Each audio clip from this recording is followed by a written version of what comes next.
یہ کب ڈھاؤں گے؟ اپنے باپ کو کیوں چھوڑ دیا؟ ہمت ہو تو نبیوں کا کام یہاں کر کے بتاؤ۔ یہ ابن تیمیہ کی دمشق میں قبر ہے، سلامت سنگ مرمر کی بنی ہوئی ہے۔ چلیے آگے بڑھیں۔ اسماعیل دہلوی بالا کوٹ والے، نام بھی لکھا ہے، نام ذرا سنیے، مزار اقدس، جس کا تقدس ہو۔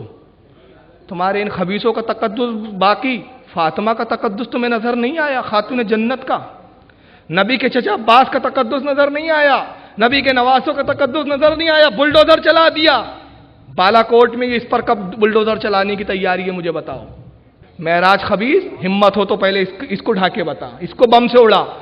اسماعیل دہلوی کی قبر ہے، بازو میں جناب کی حالات زندگی بھی لکھی ہوئی ہے، نام کا ایک ماربل میں بورڈ لگا ہوا ہے، مولوی شاہ محمد اسماعیل شہید دہلوی بن شاہ عبد الغنی بن شاہ ولی اللہ دہلوی رحم اللہ علیہم، ولادت اور موت کی تاریخ واریخ سب لکھی ہوئی ہے پتھر پہ۔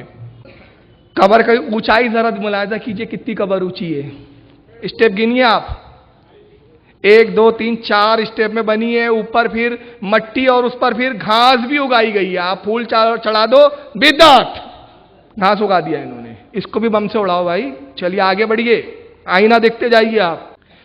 یہ صدیق حسن بھوپالی کی قبر ہے ہندوستان میں، ان کے بہت بڑے ترم خاں تھے، نواب صدیق حسن بھوپالی۔ بھوپال میں مزار ہی نہیں ہے بلکہ سب بنا ہوا ہے پکا، اس کو کب ڈھانے کا ارادہ ہے؟ دیکھ رہے ہیں آپ؟ بڑا رکھو بھائی، ابھی مجمع مت دکھاؤ، ابھی پبلک کو یہ دیکھنے دو، ابھی پتہ چلے ان کے باپ دادا بھی کہاں ہیں، ان کا نسب نامہ بھی تو پتہ چلے بھائی۔ شکیل بھائی بہت اچھے آدمی ہیں، میں بہت دل سے دعا دیتا ہوں شکیل بھائی کو۔ یہ آدمی ہے جس نے بامبے کی سرزمین پہ مجھے متعارف کروایا، ورنہ یہ قیمتی باتیں میں آپ تک نہیں پہنچا سکتا تھا۔ یہ صدیق حسن بھوپالی کی قبر ہے، بھوپال میں ہے بھائی، زیادہ دور نہیں ہے۔ تم پاکستان تک تو آگے، داتا گنج بخش لاہوری کی قبر پہ، یہاں کب بلڈوزر لے کے جانے کی تیاری ہے؟ اور یقین مانو، داتا گنج بخش لاہوری پہ ہمارے سامنے آؤں گے تو تمہاری اینٹ سے اینٹ بجا دیں گے، چھپ کر آتے بم لے کر، چھپ کر۔ یہاں پر تم بلڈوزر کیا بم بھی لے کر، ہم بولے ارے لاؤ یار ہم ہی لگا دیتے ہیں، ہم کام کر دیں گے، یہ ثواب کا کام، نبیوں کا کام ہے نا۔ چلیے، یہ اولڈ قبر ہے، پرانی قبر ہے۔ کون ہے یہ؟ عبدالعزیز بن عبد الرحمن آل سعود۔ یہ ان کی پہلے کچی قبر بنی، دیکھیے ڈیولپمنٹ کیسے ہوگا قسط وار۔ اور یہ کر کیا رہے ہیں؟ یہ نجدی چادر اوڑھ کر قبر کو برابر کر رہے ہیں۔ اب آگے دیکھیے، ایک اور بدعت ملاحظہ کیجیے، آگے فاتحہ بھی ہو رہی ہے صاحب،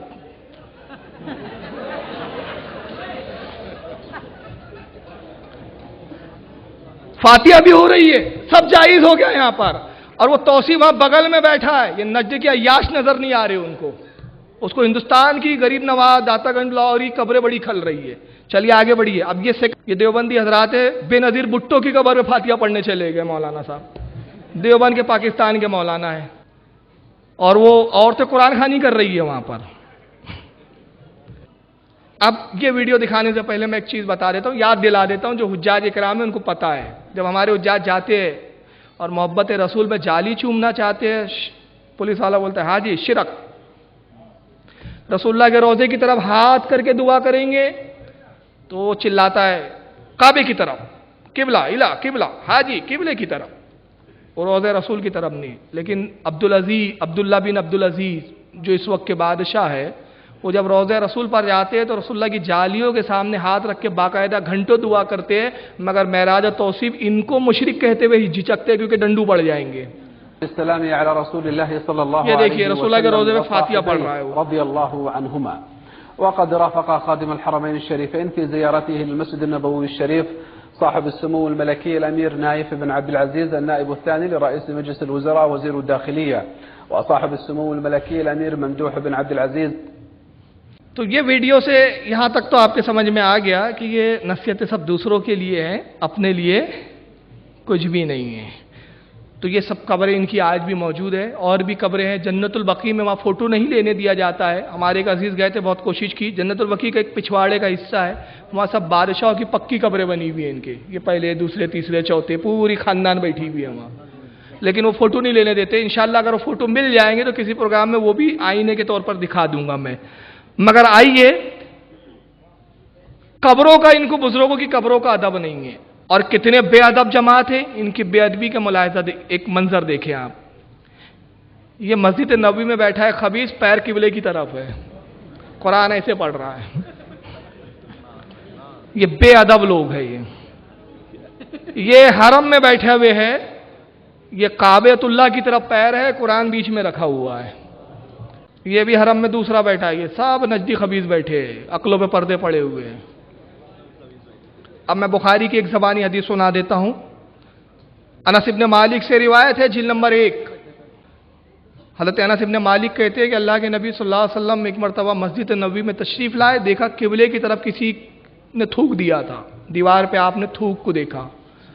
اللہ کے رسول نے اس کو صاف کر دیا کھرچ کر، اور ارشاد فرمایا کہ لوگوں تم میں سے کوئی قبلے کی طرف نہ تھوکے، اس لیے کہ جب بندہ قبلے کی طرف ہوتا ہے تو رب کی رحمت اس کی طرف زیادہ متوجہ ہوتی ہے.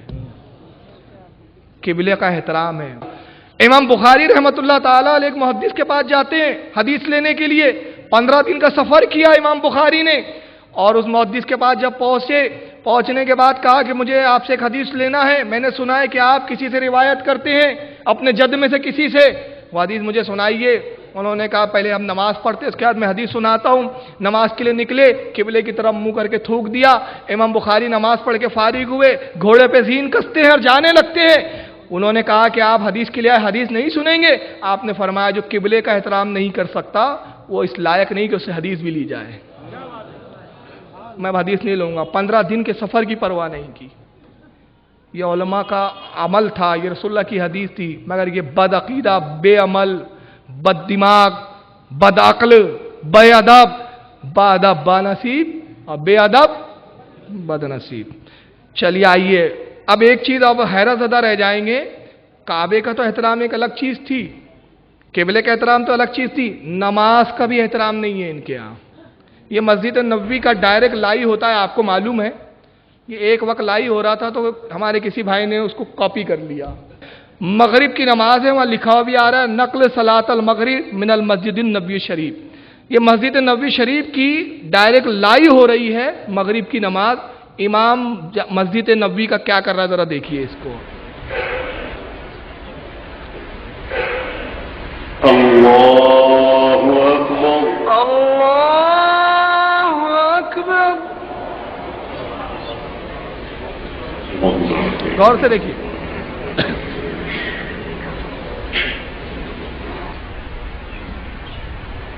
انتظر دقیقہ. موبائل آ گیا صاحب کا، میرے ہاتھ میں موبائل ہے، موبائل بچ گیا وہاں. تو آپ کہتے التدرک دقیقہ، معمولی سی بات ہے، معمولی سی بات ہے. چلے انتظر دقیقہ. مائک پہ اعلان کے چلو، جان دو بعد میں دیکھیں گے نماز کو.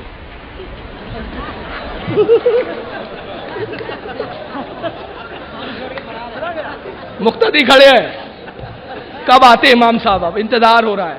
اب دیکھیے کیمرہ مین بہت چالاک تھا، شکیل بھائی جیسا تھا وہ. کیمرہ پٹ سے اس نے مسجد نبی کی طرف گھما دیا. امام صاحب تو غائب ہے، موبائل میں مصروف ہے. التدرک دقیقہ، معمولی سی بات ہے. دقیقہ کہتے ہیں معمولی سی بات کو. التدرک دقیقہ معمولی سی بات ہے. اب معمولی سی بات ہے بھائی. چلیے آگے دیکھیے، اب آئیں گے صاحب. اب یہ آنے میں کافی ٹائم لگایا، میں نے وہ بیچ کا حصہ کاٹ دیا. یہ کھڑے ہاتھ باندھ کے، سب کھڑے ہیں.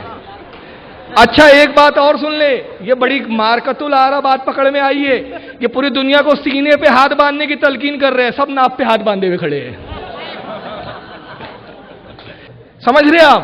پوری دنیا کو توحید کا درد دے رہے ہیں، پوری دنیا کو سنت کا درد دے رہے ہیں. مدینہ منورہ کو محفوظ رکھتا ہے. تم رہنے دو، تم سے تو ریال ملتی ہے بھائی، تم کو سدھارنے بیٹھ جائیں گے، تم ہم کو کوڑے مار دوں گے.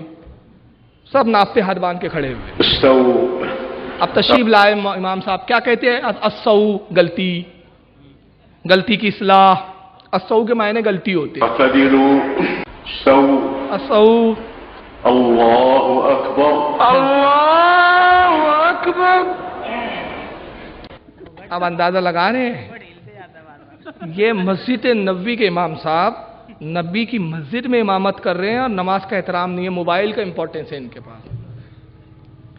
چلیے اب دیکھتے جائیں ان کے کرتوت. اب آئیے ان سب خرافاتوں کے باوجود ان کا دعویٰ کیا ہے؟ توصیف الرحمان صاحب کا ذرا دعویٰ سن لیجیے آپ۔ اور یہ دھرتی جہاں پر دربار لسوڑی شاہ، پھسوڑی شاہ، اعتشاہ، کاما والی سرکار کے نہیں تھے، جہاں زید بن خطاب کا قبہ تھا، جہاں خدیجہ کے دربار تھے، جہاں صحابہ کی قبریں تھی، ان سارے درباروں سے اس دھرتی کو پاک کر کے یہاں ایک اللہ کے گھر کو چھوڑا گیا اور اعلان کیا گیا، لوگوں یہ پیشانی جھک سکتی ہے تو عرش والے کے سامنے، اور بندے کی پیشانی بندے کے سامنے نہیں جھکا کرتی۔ جملہ سنیں، اعلان کیا گیا، عبدالوہاب نجدی نے اعلان کیا، سر جھک سکتا ہے تو صرف کس کے سامنے؟ اللہ کے سامنے۔ جملہ یاد رکھیے۔ اللہ رحمت کرے امام عبدالعزیز آل سعود رحمت اللہ علیہ پر، جس نے ایک بار پھر اس دھرتی کو شرک سے پاک کیا اور رب کے گھر میں کھڑے ہو کر رب سے ڈر کر کہتا ہوں، اللہ کی قسم کائنات کی سیر کر لو، آپ کو امام عبدالعزیز رحمہ اللہ کی اس پاک سرزمین کے علاوہ کوئی دھرتی نظر نہیں آئے گی جہاں پر اللہ کے ساتھ کسی اور کو شریک نہ کیا جائے۔ مسجد میں قسم کھا کے کہہ رہا ہے وہ کہ میں مسجد میں قسم کھا کے کہتا ہوں کہ امام عبدالعزیز آل سعود کی اس پاک زمین یعنی مکہ مکرمہ اور مدینہ منورہ کے علاوہ، عرب کے علاوہ کوئی زمین ایسی نظر نہیں آئیں گی جہاں شرک نہ کیا جاتا ہو۔ یعنی انہوں نے قبول کر لیا مٹھی بھر وہی ہے، باقی پوری دنیا میں جو ہے سب سنی سنی ہے۔ یہ بات تو بہرحال آ گئی، یہ بھی میرا موضوع نہیں ہے، لیکن آگے دیکھیں آپ۔ یہ وہ دھرتی ہے جہاں پہ گردن چھکتی ہے تو اللہ کے سامنے آواز بلند ہوتی ہے تو اللہ کے نام کی۔ تو یہ کون سی دھرتی ہے جہاں پر آواز بلند ہوتی ہے تو اللہ کے نام کی، گردن جھکتی ہے تو؟ آئیے اب بش صاحب پہنچے سعودی عرب دورے پر، امریکہ کے جو سابق صدر پریسیڈنٹ تھے۔ اب دیکھیں کیسے استقبال ہوتا ہے اور گردنیں کہاں کا جھکتی ہے اور کہاں کا یہ کیا کیا ہوتا ہے۔ اب میں نہیں کہتا، آپ خود دیکھتے جائیے۔